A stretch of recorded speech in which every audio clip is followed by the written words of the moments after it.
گفت دانایی که گرگی خیره سر هست پنهان در نهاد هر بشر. لاجرم جاریست پیکاری سترگ روز و شب ما بین این انسان و گرگ. هر که با گرگش مدارا می کند خلق و خوی گرگ پیدا می کند.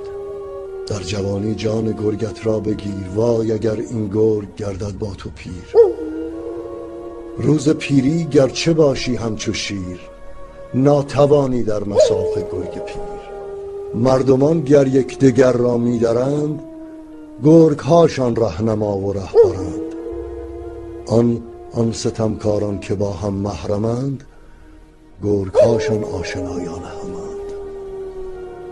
گرگ ها همراه و انسان ها غریب با که باید گفت این حال عجیب.